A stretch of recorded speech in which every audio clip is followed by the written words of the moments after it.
মুসলমান, তোমার মতো কত মানুষ বিছানায় পড়ে আছে, তোমার মতো কত মানুষ গাড়ি অ্যাক্সিডেন্টে মারা যায়, তোমার মতো কত যুবকদের দুইখানা পাও তুমি এখনো তোমার অন্তরের মধ্যে আল্লাহর ভয় আসে না, তুমি আল্লাহর কাছে তওবা কেন করো না? আল্লাহ পাক রব্বুল আলামিনের কাছে আমার নবী সাল্লাল্লাহু আলাইহি সাল্লাম প্রত্যেক নামাজের পরে 100 বার করে বলতেন আস্তাগফিরুল্লাহ রাব্বি আস্তাগফিরুল্লাহ।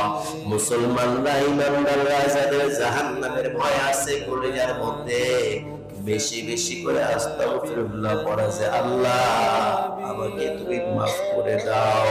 কারণ এই দুনিয়ায় তো আমরা চিরদিন কেউ থাকবো না, এই দুনিয়া সারিয়া একদিন আমাদের সকলকে কবরে যাওয়া লাগবে। কবর